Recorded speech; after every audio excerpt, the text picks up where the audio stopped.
If you remember from episode 2, the table had some nasty defects. So let's get to fixing that, and then we'll get to the base. I talked to the guy this is going to, and they want me to fill it with clear instead of colored so they can see the natural bit of the wood. Before I do that, I'm going to use some penetrating epoxy to toughen up all the weak, punky stuff.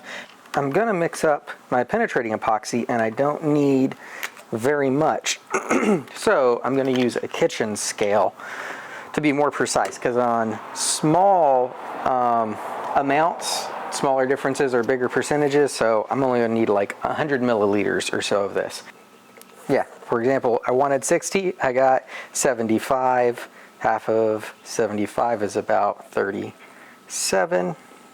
So let's zero this out, try again.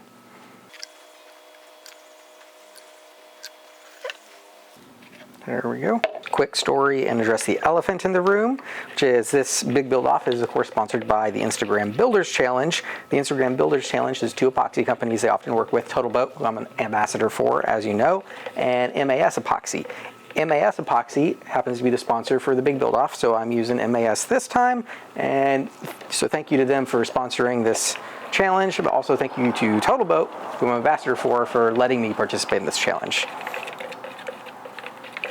I'm going to keep mixing, and then we'll apply this stuff.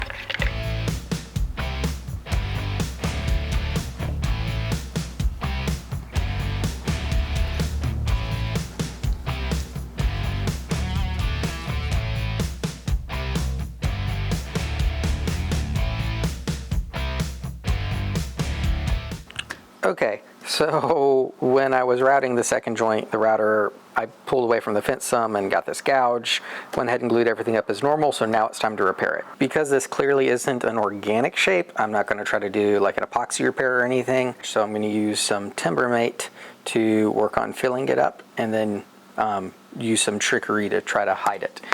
Now this is pretty deep, as you can see, it's almost the full length, so we're going to have to do this in layers, so here goes layer 1.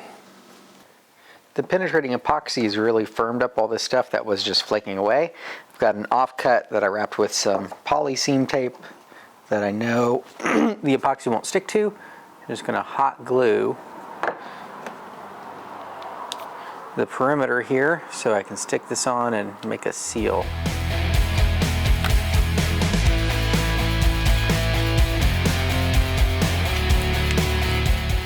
Make a little dam around it so I can don't have to worry about it overflowing too much.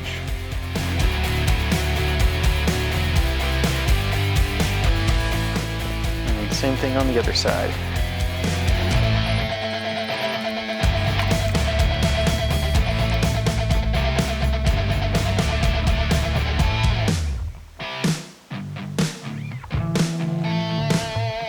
My hot glue is all dried, so now I can fill this in with some clear thickset epoxy or deep pour, and here we go. Now personally I was really thinking about going with a black tinted epoxy for this. With tinted epoxies you don't have to worry about bubbles as much, but I talked to the people this is going to, and they wanted clear so you could still kind of see the defects in the wood, which is also cool, so that's what we're doing, or I'm doing.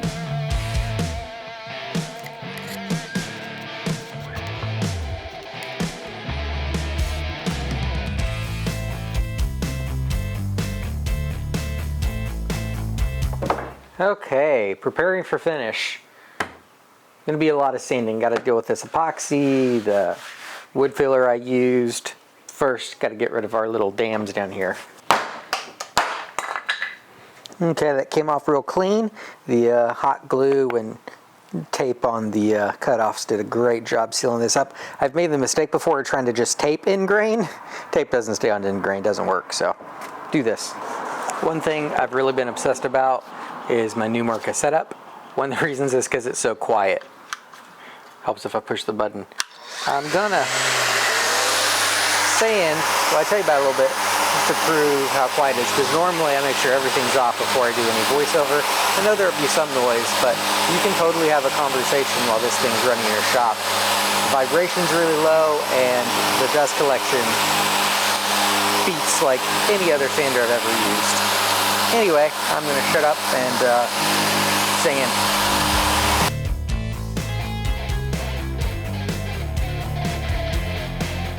The hot glue gummed up my sandpaper pretty quick because it's soft and clogged it.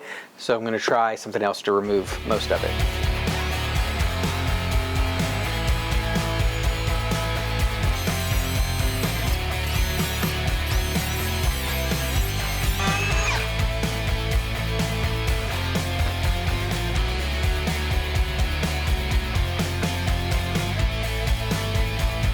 Okay, that was the first pass with 40 grit because it's super aggressive. The goal there was just to flush up the epoxy, remove most of the excess wood filler, and get rid of the milling marks because my machine does kind of leave some tracks even with the helical head. So now that those are gone, I'm going to bump up to 80 grit, do it all again. I normally like to leave a lot of the inner bark, but this one just has a bunch of tracks. I think bugs got to it or something. So I'm just going to shave it all down and sand it.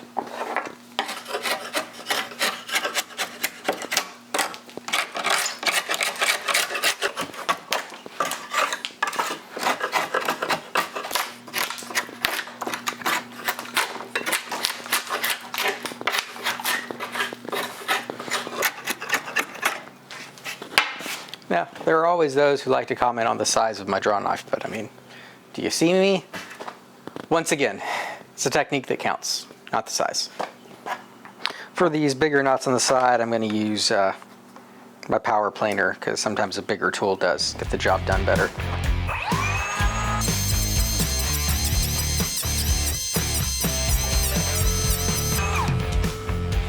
Maybe not better, but definitely faster.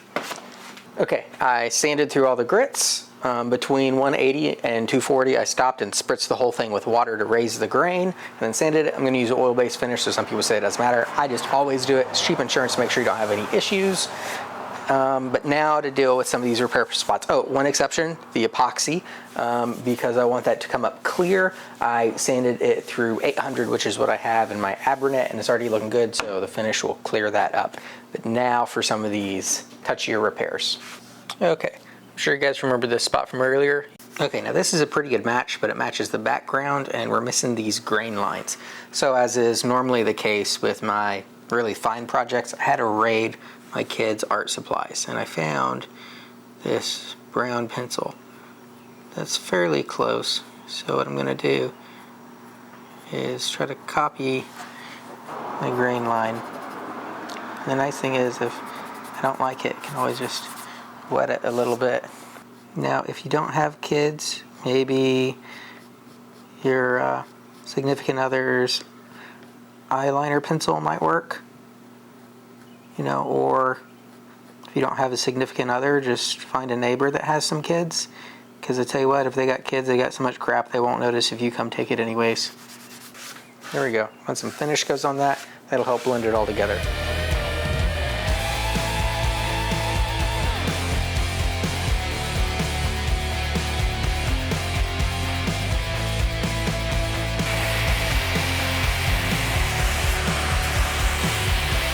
Hit record and missed that, but one of my favorite things, looks like I need a little more touch up for small knot holes and cracks and stuff, is I keep some Starbond black and brown on hand. So with that and a little bit of activator, it takes me less than a minute to do a small repair and then keep on sanding.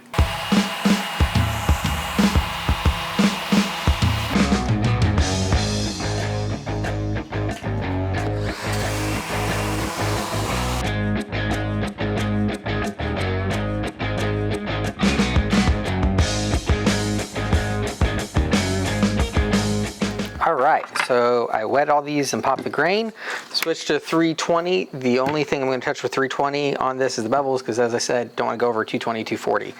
Another thing I love about this Merc is I can dial the speed down with high grit paper. Super easy to bevel pieces. Normally, I would only do this with like hand plane or something, but I've got so much control. It's easier to just hit it with this as part of my sanding.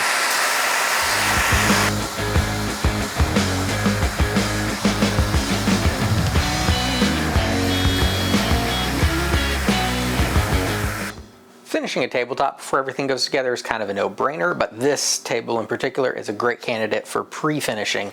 Meaning I'm going to finish all these components before I put them together, because as you can imagine, it'll be hard getting all those nooks and crannies. So everywhere the glue's going, I taped off, because the finish is going to prevent the tape from bonding very well. So next up, off camera, I'm going to tack cloth and vacuum all the dust off so we can start finishing. But next time I talk to you, I'll be getting the finish ready. For this project, I'm going back to my old standard Armor Seal by General Finishes, because there's a sponsor conflict with the stuff I normally use all the time now, which I still love. And you can see I'm starting with the gloss. I actually want this to be a satin finish, but this is a tip. Almost all finishes that are produced as a gloss in their quote natural state. To make anything less than a gloss, they add flatteners. So I found you get a much better finish if you build up your coats using the gloss, which is sort of the quote purest form with the most clarity, and then just top coat with whatever sheen you want. Because if you build up a bunch of coats of satin, has more flatteners added, you're adding those flatteners through all the layers, and it gets a little muddy compared to building your 3-4 layers with gloss and then just top coating with the product that has the flatteners added. And as always, stir your product, never shake it, because you introduce micro bubbles. And also these containers do a fantastic job of keeping all the purities out and keeping your product really clean. But a great idea, if you have any filters that you use for like spraying, run your product through here, so that way any dust that's in your shop that's collected on your filter, you can add to your finish. That's probably more than I needed because I was talking. Whoops. Set that right there. And I like these little pad applicators for whenever I'm doing big surfaces. I'll see if I can find a link. My local woodwork shop has these. And I hit all the snarky, lame jokes, I think. So time to get to the satisfying part.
No, that's it. I'm happy with the way that repair is looking.